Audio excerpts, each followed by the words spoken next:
We are going now, we just left Jerusalem. We are going on the eastern slopes of Judea mountains. I'll take the map. In a minute I'll show you about the map of Israel, the geographical map of Israel. And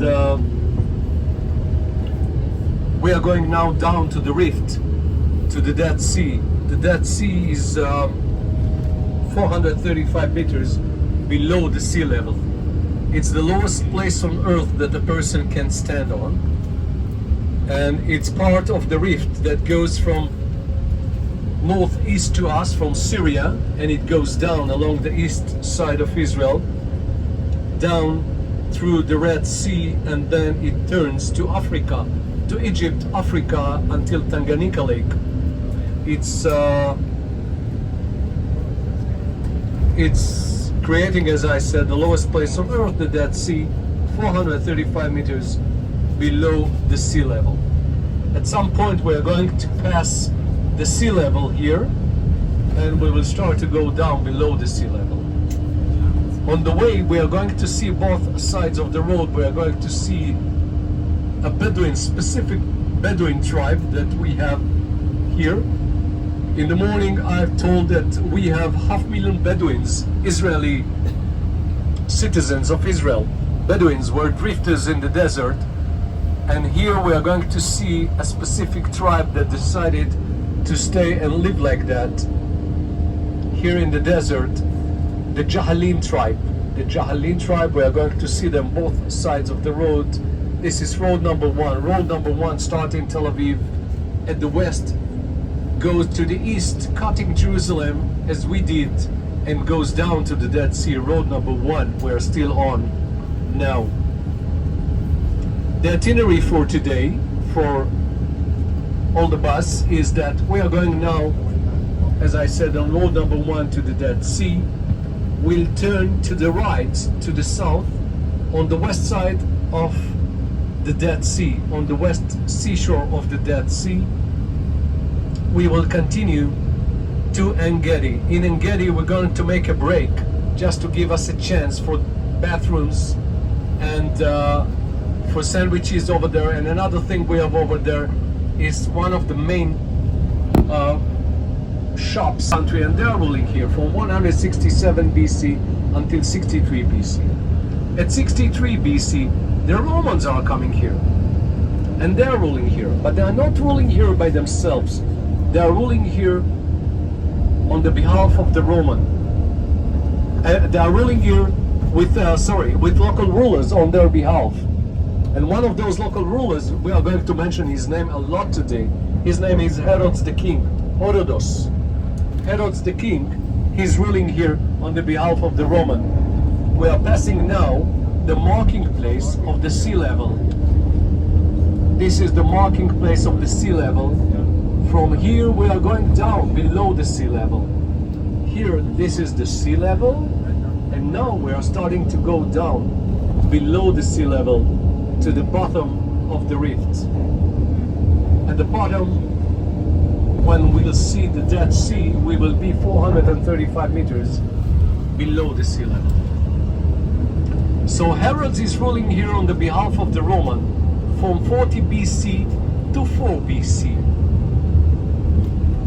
Herod died at 4 BC and he left the kingdom to his family.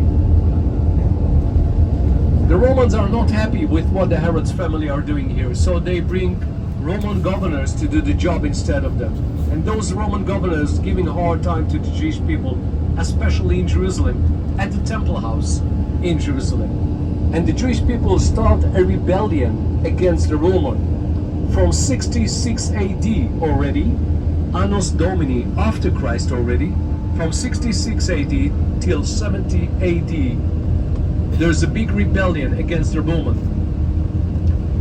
And Titus is coming from Rome to here to finish the rebellion against them. He's invading the area, invading Jerusalem, invading the Temple Mount, and burning and demolishing the second temple on the Temple Mount in Jerusalem. No more temple house at the second time in Jerusalem from 70 AD.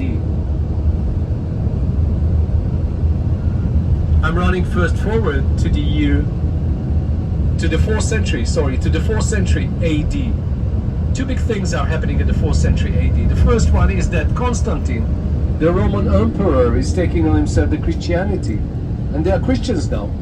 The second thing that happened to the end of the 4th century is that the Roman Empire are splitting into two, to the west side and to the east side. The west side is finishing the career in Europe pretty quickly because the Visigoths are coming from the north to Europe. No more Roman Empire in Europe anymore to the end of the 4th century. Here in Israel they continue to exist, the Roman Empire, as the Byzantine Empire until the 7th century. At the 7th century AD, a new religion is coming here, and those are the Muslims. The Muslims are coming here and they are ruling here from the 7th century until the 11th century. At the 11th century, the Crusaders are coming here to save Jerusalem from the Muslims, and they are here almost 200 years. At the 13th century, the Muslims are coming back to save Jerusalem from the Crusaders again, and they are here until the 16th century. To the left side you can see Jericho. Jericho, as they found in excavations over here, the oldest in the world. Jericho. It's for sure the lowest city in the world, Jericho. To the left side today in the Palestinian Authority. Jericho. This is Jordan. Moab Mountains and Jordan Valley in front of us, Moab Mountains. I'm continuing the short history lesson I started.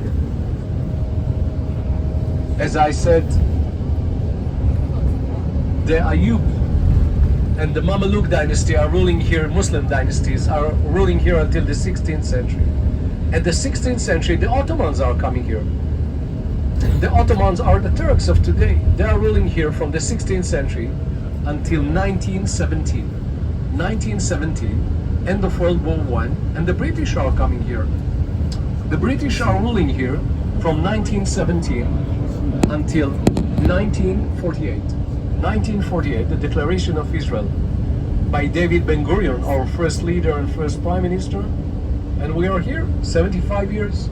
We just celebrated it 3 months ago, the 75 independence of Israel. And that's it. This was a pretty short history lesson about this neighborhood at the last 3,500 years. You can see palm trees both sides of the road. We are going to continue and see them on the way to Masada. Those palm trees gives us the dates, this sweet fruit, the dates.